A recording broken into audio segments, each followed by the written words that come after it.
សិនអូនឲ្យរបងអ្វីមួយប្រគល់មកបង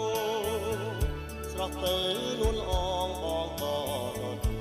តែមួយប៉ុណ្ណោះតួអូនឲ្យច្រើនស្ទើរតែរាប់កំអងបងក៏ទទួលដោយស្មោះតែបងក៏ទទួលយកត្រឹមមួយប៉ុណ្ណោះជាទ្រព្យរាប់កណ្ដាប្រចាំជីវិតស្លាប់រួមមិនគិតរក្សាឲ្យគង់គឺជាស្នេហាដែលអូនប្រគល់ទុកឲ្យប្របង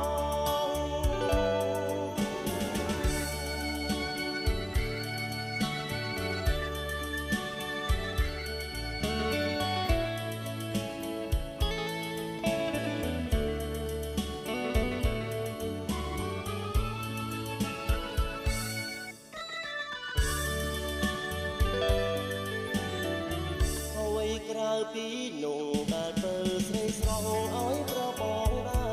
រពេញចិត្តទាំងអស់អត់ខ្វះពីស្នេហ៍ធ្លាប់ថែប្របងទួងនៅពេលអូនគិតកាយឆ្ងាយពីបងច្រើនថ្ងៃយ៉ាងថែកន្លងបងក៏នៅតែចាំនួនល្អអត់ប្រែប្រឡាំងផ្លាស់ពីស្នេហ៍យើងទេ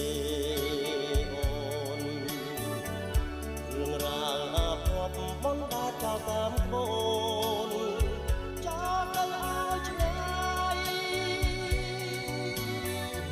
រាយរាប់ជាថ្មីរឿងស្រីនឹង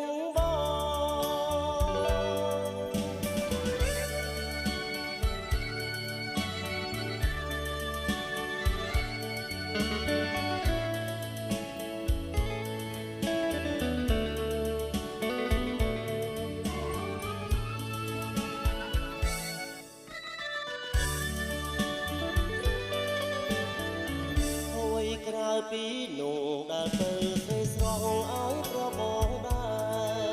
រពេញចិត្តទាំងអស់ឥតខ្វះ